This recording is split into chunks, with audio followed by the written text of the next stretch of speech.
Hello aspirants, welcome to PCS crux. तो guys, हम last class में कर रहे थे संयुक्त राष्ट्र संघ। हमने संयुक्त राष्ट्र संघ के बारे में काफी डिटेल से पढ़ लिया था, ईच एंड एवरीथिंग। आज हम करेंगे संयुक्त राष्ट्र संघ के भाग को या इसके अंग को बिल्कुल थोरोली। तो ये इंपॉर्टेंट हो जाता है क्योंकि इससे रिलेटेड स्टेटमेंट्स भी आते हैं और फैक्ट्स भी आते हैं। तो जो भी पिछली क्लास में रह गए थे फैक्ट्स, वो भी आज हम शामिल कर लेंगे इन अंगों से रिलेटेड। और जो इससे रिलेटेड स्टेटमेंट्स आते हैं उसमें भी कोई दिक्कत ना हो, तो उस तरह से हमने ये स्लाइड्स तैयार की है। तो आई होप आपको क्लास पसंद आएगी। तो लेट्स स्टार्ट विद महासभा। तो देखिए, जो 6 अंग है, एक बार उसको भी एक बार दोबारा से देख लेते हैं कि जो 6 अंग है वो कौन कौन से हैं। तो महासभा, सुरक्षा परिषद, आर्थिक और सामाजिक परिषद, न्यास परिषद, अंतर्राष्ट्रीय न्यायालय और संयुक्त राष्ट्र सचिवालय। अगर आप इनका इंग्लिश वर्जन भी देखोगे तो महासभा यानी कि जनरल असेंबली, ठीक है, यूएन जनरल असेंबली। सुरक्षा परिषद की बात करें तो इसका नाम है यूएन सिक्योरिटी काउंसिल। उसके बाद है उसके बाद है आर्थिक और सामाजिक परिषद यानी कि इकोसोक, ठीक है। उसके बाद न्यास परिषद, ट्रस्टीशिप काउंसिल। उसके बाद अंतर्राष्ट्रीय न्यायालय, इंटरनेशनल कोर्ट ऑफ जस्टिस, संयुक्त राष्ट्र सचिवालय, यूएन सेक्रेटरीट, ठीक है। तो ये 6 अंग है संयुक्त राष्ट्र संघ के। तो जो मेंबर्स की बात की जाए तो जितने संयुक्त राष्ट्र संघ के मेंबर्स है, बेसिकली वो जो महासभा के मेंबर्स है उन्हीं को ही माना जाता है संयुक्त राष्ट्र संघ के सदस्य देश, ठीक है। तो यानी 193 सदस्य देश है, इसका मतलब इतने ही देश है, ठीक है। तो अगर हम बात करें कि किस महाद्वीप से कितने सदस्य देश जुड़े हुए हैं महासभा में, तो अफ्रीका में 54 देश, एशिया पैसिफिक से 55, ईस्ट यूरोपियन से 23, और लेटिन और कैरिबियन, देखिए लेटिन और कैरिबियन जो है नॉर्थ अमेरिका और साउथ अमेरिका के बीच में जो देश हैं उनसे ही आते हैं, वहां पर ये लोकेटेड है। तो वहां से 33 देश हैं। वेस्ट यूरोप और अदर्स, जो अदर्स का मतलब यहाँ पर जो इन सारी कॉन्टिनेंट से अलग जो देश है, ठीक है, वहां से आते हैं 28। जैसे कि ऑस्ट्रेलिया है या ओशिनिया कहते हैं जिसे, न्यूजीलैंड वगैरह जो देश है वो सब इसके अंतर्गत आते हैं, ठीक है। तो अभी बात कर लेते हैं महासभा। तो महासभा जो है यूएन के सभी सदस्य देशों को अपने अंदर शामिल करते हैं, यानी कि अभी जो बात हुई थी कि जो यूएन के सदस्य देश है वही महासभा के भी सदस्य देश है। इसीलिए इसको एक अनूठा मंच भी कहा गया है, क्योंकि देखिए पूरे जो विश्व में 200 के करीब देश हैं और उसमें से 193 देश जो है वो यहाँ के सदस्य है। तो ये बड़ी बात है ना। ये जो सेशन है महासभा का वो हर साल लगता है सितंबर से लेकर दिसंबर के महीने में। तो सितंबर से दिसंबर तक नियमित सत्र महासभा का लगता है। और जो सत्र लगता है तभी जितनी भी चीजें होती है इंपॉर्टेंट तभी कंडक्ट की जाती है, ठीक है। तो जैसे कि बात की जाए कि जो अस्थायी सदस्य है यूएनएससी के, यानी कि संयुक्त राष्ट्र के जो एससी यानी कि सिक्योरिटी काउंसिल के अस्थायी सदस्य हैं, उनका चुनाव भी इसी नियमित सत्र के अंतर्गत किया जाता है। बजट को मंजूरी भी मिलती है, यानी कि ये सारे कार्य है महासभा के। और अन्य महत्वपूर्ण निर्णय भी महासभा द्वारा लिए जाते हैं। तो स्पेशली देखिए, बजट जो है पूरा संयुक्त राष्ट्र संघ का वो महासभा ही पास करती है। अस्थायी सदस्यों का चुनाव भी महासभा करती है। इवन महासचिव की जो नियुक्ति है उसका जो चुनाव होता है नियुक्ति का, वो भी महासभा द्वारा ही होता है। जो कि हालांकि यूएनएससी यानी कि सुरक्षा परिषद के प्रस्ताव पर जो नाम आते हैं उन्हीं में से ही नियुक्ति होती है, उन्हीं का ही चुनाव होता है, उन्हीं में से ही। ये बात ठीक है, लेकिन देखिए जरूरी हो जाता है महासभा, यानी कि जो सदस्य देश है सभी का एक एक सदस्य एक मत है, ठीक है, एक सदस्य एक मत। यानी यहाँ चाहे आप यूएस जितना बड़ा कोई देश हो या आप आर्थिक रूप से कितने स्ट्रांग हो, ठीक है, चाहे आपका क्षेत्र विशाल हो, तो भी वही बात है। और एक भूटान जैसा देश है जो कि बहुत छोटा सा देश है, छोटा क्षेत्र है, ठीक है, आर्थिक रूप से भी इतना सक्षम नहीं है, उसके बाद भी इसकी भी इतनी ही वैल्यू है। और यूएस की भी कहाँ पर, महासभा में।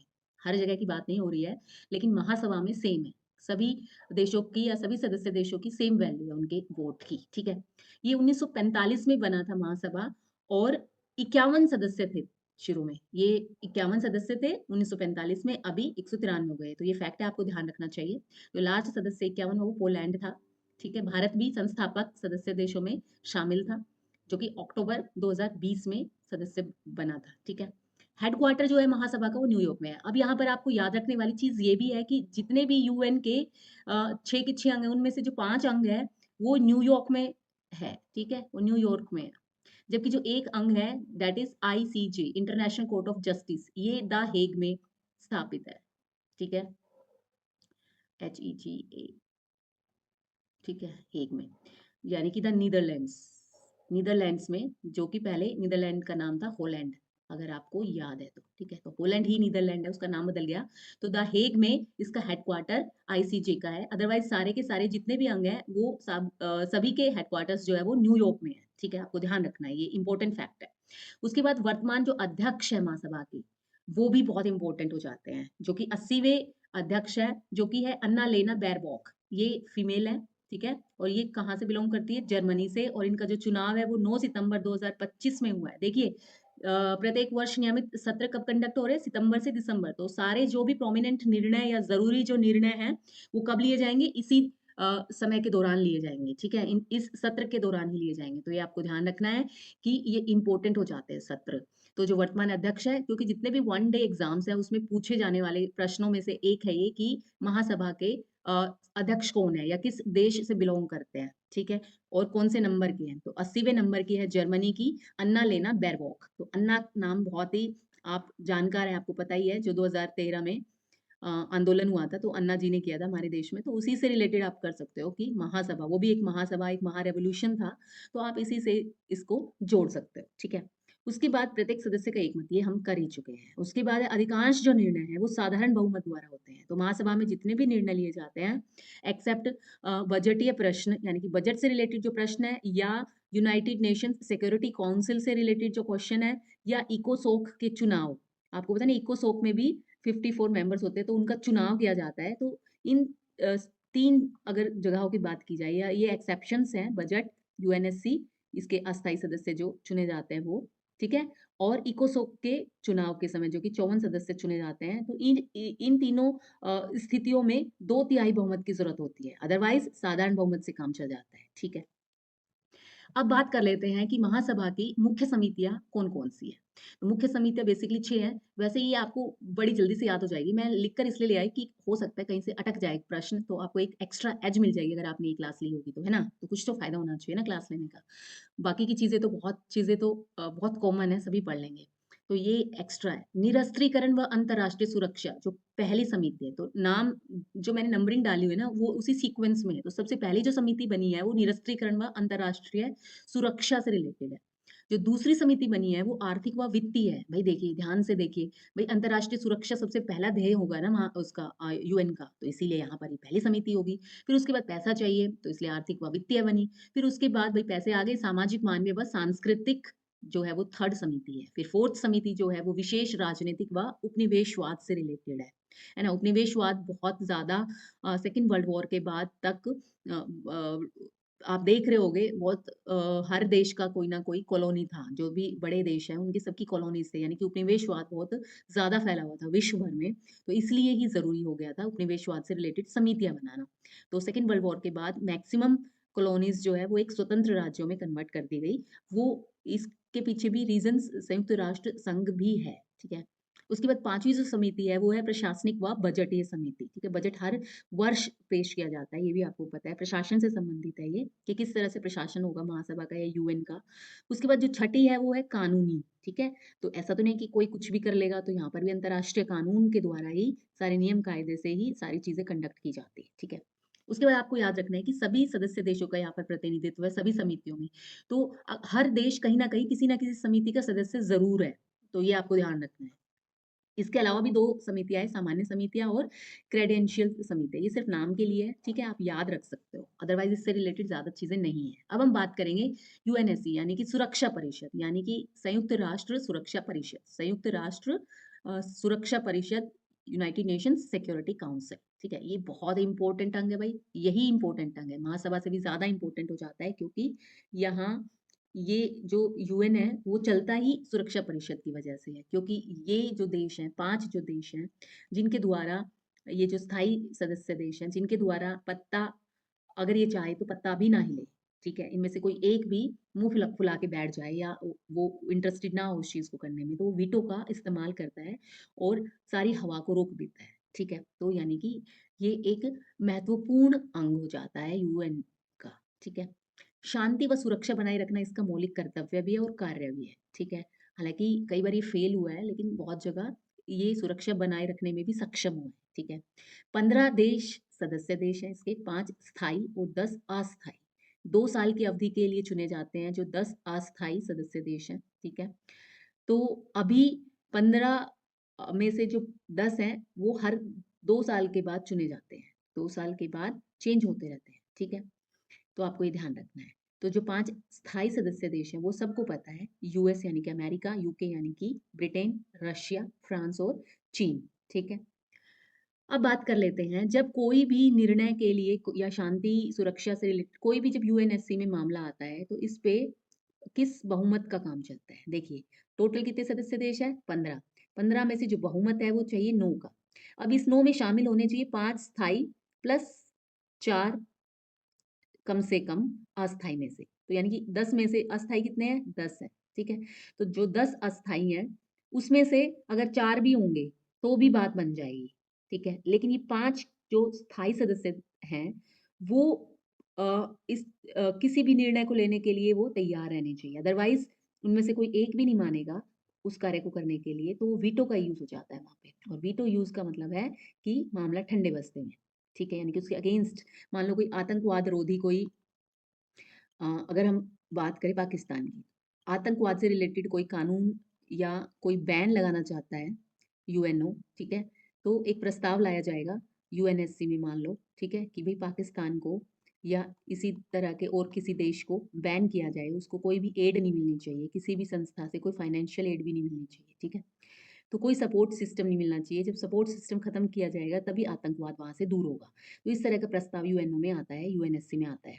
तो क्या होता है कि मोस्टली क्या होता है या होगा या अंदेशा लगा के आप या एक एग्ज़ाम्पल के थ्रू समझ सकते हो इस सिचुएशन को कि 5 जो देश हैं उनकी हाँ होनी चाहिए, ठीक है?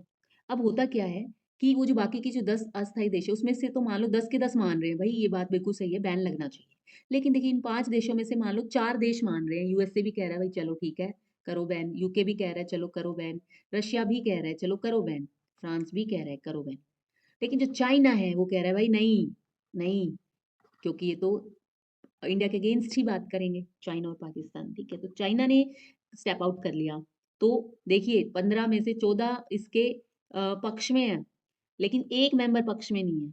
उसी ने वीटो यूज़ कर लिया और मामला ठंडे बस्ते में। तो पाकिस्तान के खिलाफ विरुद्ध कोई बैन नहीं लगेगा, ठीक है?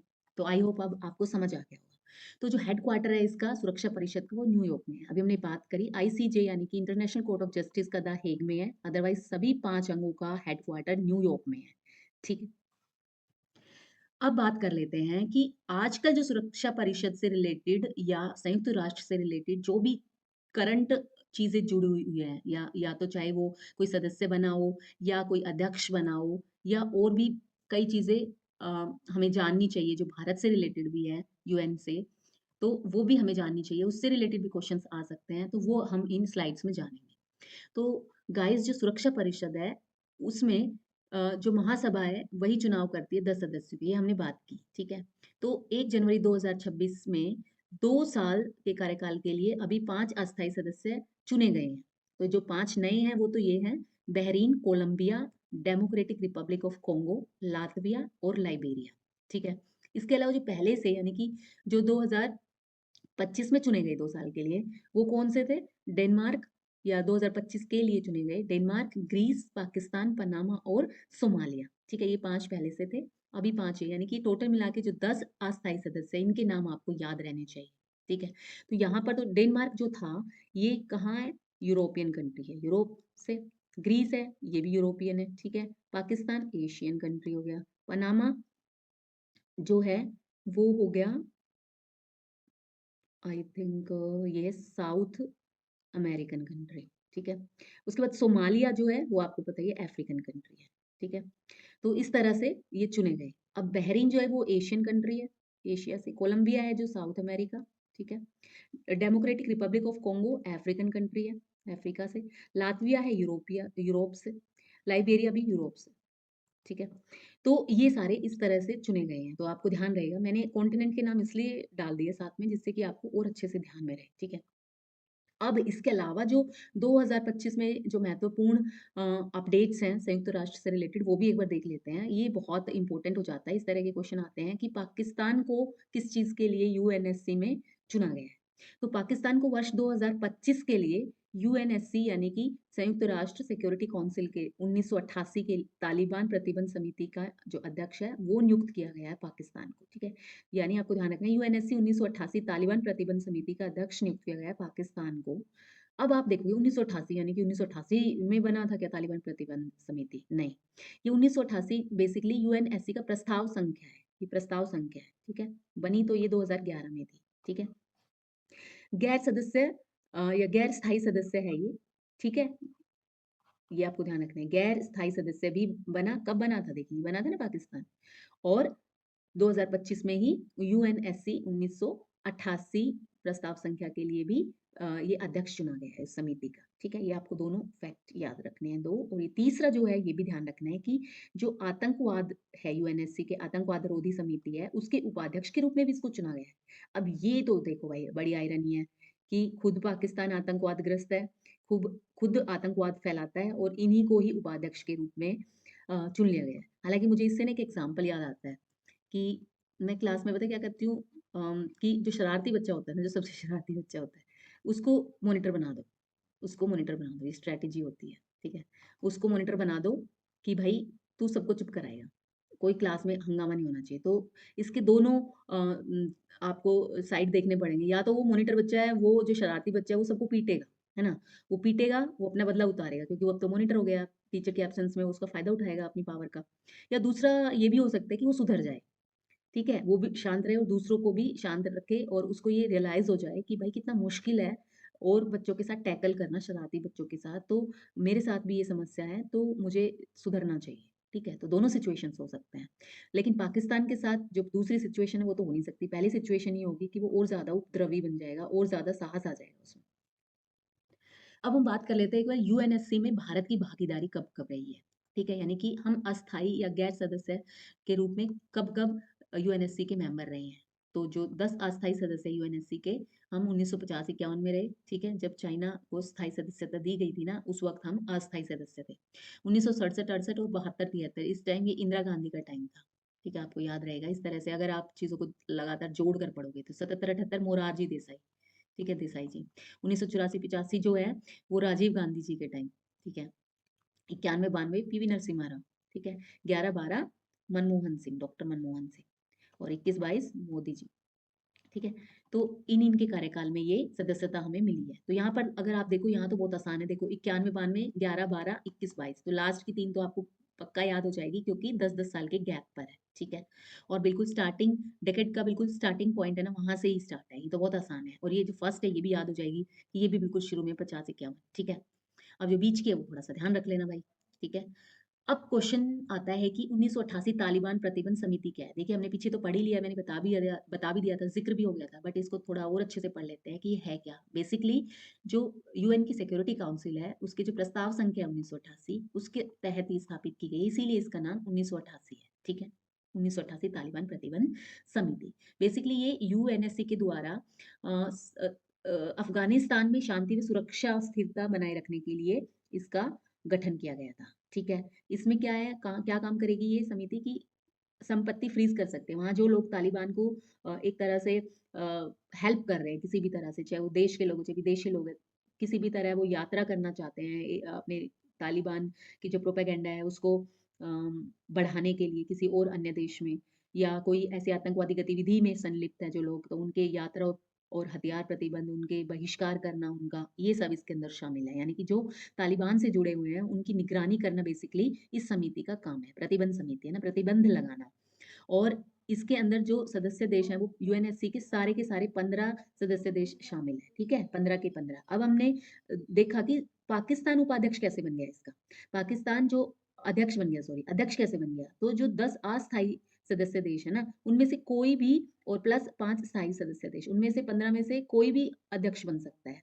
तो जो भारत है वो भी रहा है दिसंबर 2021 तक, इस समिति की अध्यक्षता भारत ने भी की है पहले 2021 तक, ठीक है। इसके बाद जो अभी जो 2025 में जो पाकिस्तान अस्थायी सदस्य देश चुना गया है, तो तब से 2025 के लिए वो वो अध्यक्ष है, ठीक है। तो आपको ध्यान रखना है कि आपको दिमाग में क्वेश्चन आना चाहिए कि भाई पाकिस्तान को किस बेसिस पर चुना गया अध्यक्ष, तो क्योंकि वो अस्थायी सदस्य भी है फिलहाल यूएनएससी में, इसलिए यही बेसिस है, ठीक है। आई होप अब आपको ये समझ आ गया होगा। अब हम बात करते हैं इकोसोक की। देखिए आज ये क्लास थोड़ी-सी लंबी हो जाएगी क्योंकि इसमें पूरा का पूरा मैंने यूएन के जितने भी अंग हैं उनको अच्छे से यहाँ पर फीड अप किया, ठीक है? इकोसोक यानी कि economic and social council of UN, ठीक है? तो संयुक्त राष्ट्र आर्थिक और सामाजिक परिषद के नाम से हिंदी में जाना जाता है इसको। इसमें 54 सदस्य होते हैं, महासभा द्वारा चुनाव होता है, विशेष एजेंसियाँ भी इसके अंदर जितनी भी है वो समन्वित हैं, यानी कि जितना भी देखो इकोसोक को इतनी इम्पोर्टेंस दी नहीं जाती, जबकि बहुत इम्पोर्टेंट पार्ट है क्योंकि जितनी भी एजेंसी हैं, जो विशेष एजेंसी है या स्पेशल एजेंसीज़ कहते हैं या निकाय कहते हैं, वो सारे के सारे इसके साथ एसोसिएटेड है। ठीक है?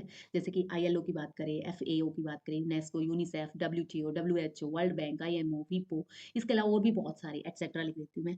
तो वो सारे एसोसिएटेड होते हैं इकोसोक क्योंकि भई इकोसोक की फुल फॉर्म ही यही है आर्थिक और सामाजिक परिषद है ये। तो ये या तो फाइनेंशियल इंस्टीट्यूशंस या फाइनेंशियल एजेंसीज़ हैं या ये फिर सोशल एजेंसीज़ हैं। जैसे यूनेस्को, यूनिसेफ सोशल है, जबकि अगर हम बात करें डब्ल्यूटीओ की और वर्ल्ड बैंक की बात करें तो ये फाइनेंशियल है, ठीक है? तो इसलिए ये इसके साथ समन्वित है। इकोसोक की जो अध्यक्षता है वो 1 वर्ष के लिए अध्यक्ष चुना जाता है। फिलहाल कौन है? तो ये बहुत इम्पोर्टेंट हो जाता है क्योंकि नेपाल हमारी नेबरिंग कंट्री है और एक छोटा-सा देश है। तो इससे मतलब इतनी बड़ी पोस्ट पे कोई इनका सदस्य इनका जो नागरिक है वो है, तो ये बहुत प्रोमिनेंट हो जाता है। तो आपको ये ध्यान रखना है लोक बहादुर थापा जो कि नेपाल से बिलॉन्ग करते हैं, वो इकोसोक की अध्यक्षता कर रहे हैं फिलहाल 31 जुलाई 2025 से, ठीक है? यानी जो इनका कार्यकाल होगा वो होगा 2025-26 तक यानी कि 30 जुलाई तक 30 जुलाई 2026 तक वो इस अ, इकोसोक की अध्यक्षता करेंगे, ठीक है? अब हम बात कर लेते हैं इसके अंदर कई क्षेत्रीय आयोग भी है।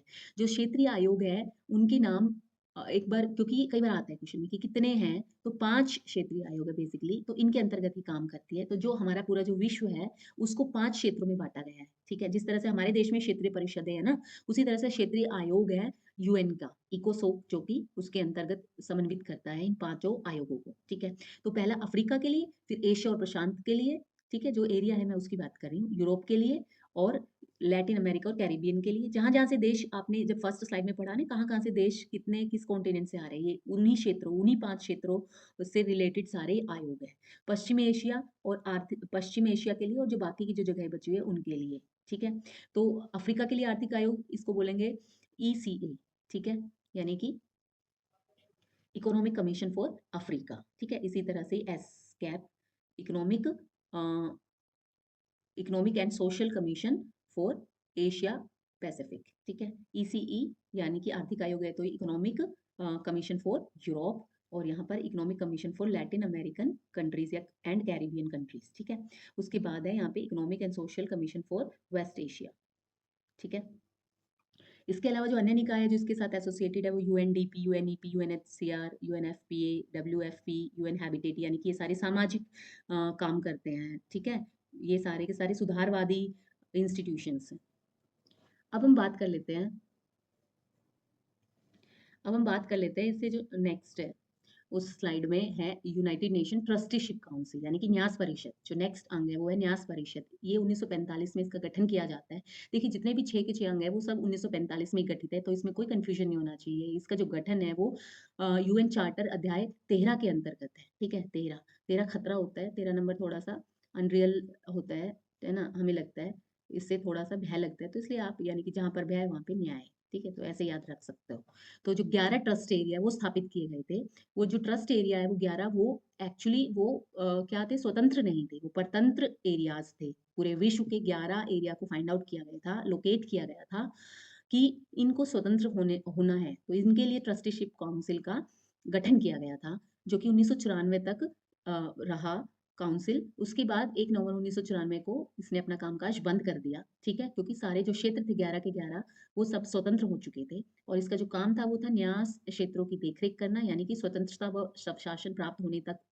वहां पर अंतर्राष्ट्रीय शांति सुरक्षा मौलिक स्वतंत्रता एवं मानवाधिकार को वहां पर स्थापित करना ठीक है तो जब वो सारे 11 के 11 क्षेत्र स्वतंत्र हो गए तो जरूरत नहीं पड़ी तो कामकाज ट्रस्टीशिप काउंसिल का बंद हो गया हालांकि ये अंग अभी भी है पर इसका काम जो है वो बंद पड़ा है ठीक है उसके बाद आता है अंतर्राष्ट्रीय न्यायालय यानी कि ICJ international court of justice जिसका कि हेडक्वार्टर है द हेग नीदरलैंड्स में ये मुख्य न्यायिक निकाय है यूएन का और 1900 अच्छा इसकी बात की जाए ये उत्तराधिकारी कहाँ का है आपको पता है लीग ऑफ नेशन था 1919 में ठीक है लीग ऑफ नेशंस यानी कि जो फर्स्ट वर्ल्ड वॉर हुआ था, उसके बाद जो अंतर्राष्ट्रीय संगठन बना था 1919 में, वो लीग ऑफ नेशंस था, ठीक है? तो इसी के अंतर्गत एक न्यायिक आयोग भी था या न्यायिक निकाय था, जिसका नाम था परमानेंट कोर्ट ऑफ जस्टिस। तो इसी का उत्तराधिकारी आईसीजे, ठीक है?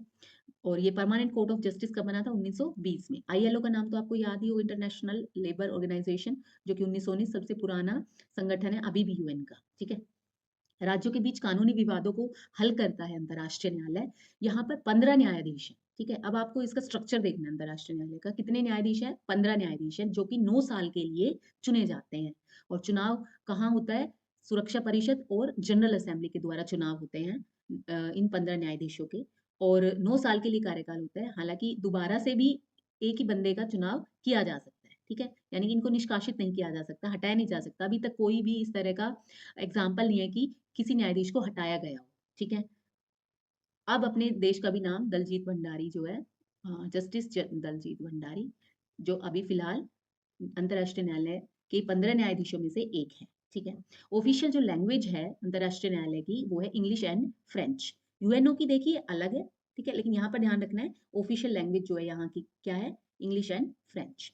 15 न्यायाधीश है और यहाँ पर भी क्षेत्रीय चुनाव होते हैं। ऐसा नहीं होता कि सारे के सारे भई खड़े हो गए हैं उम्मीदवार और यूरोपियन कंट्रीज़ के सारे चुनाव जीत गए हैं। ऐसा नहीं होता है। सभी क्षेत्रों से राशनिंग की गई है कि किस क्षेत्र से कितने न्यायाधीश चुने जाने चाहिए। तो 2 सीट्स जो हैं वो ईस्ट यूरोपियन कंट्रीज़ के पास है, 2 लैटिन अमेरिकन एंड कैरिबियन के पास है, 3 अफ्रीका के पास है, 3 एशिया के पास है और 5 वेस्ट यूरोप एंड अदर्स के पास है। ठीक है? तो ये भी आपको ध्यान रखना है।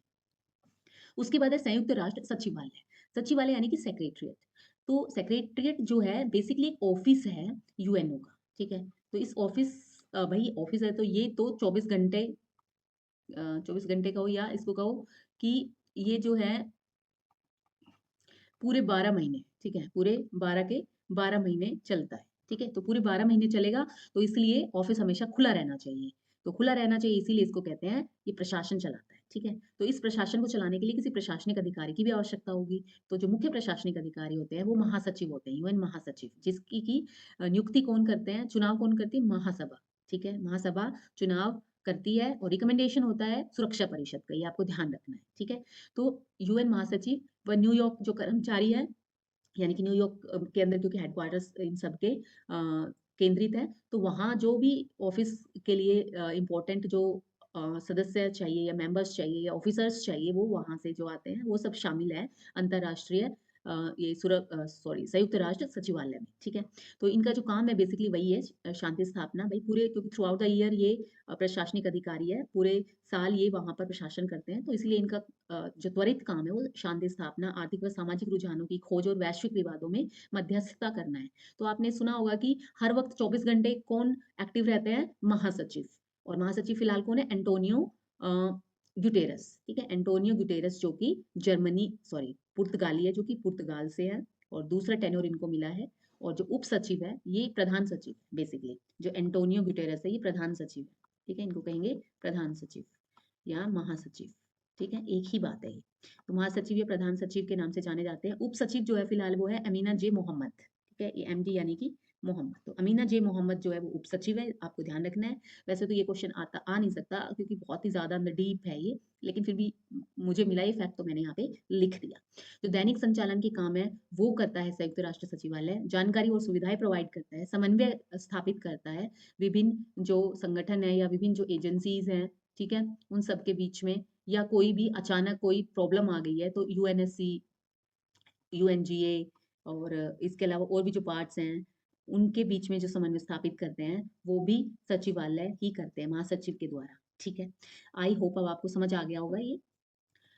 तो आज की क्लास मुझे लग रहा था काफ़ी बड़ी हो जाएगी, 50 मिनट की कम से कम जाएगी, लेकिन इतनी भी बड़ी नहीं हुई। चलिए, ये तो अच्छी बात है।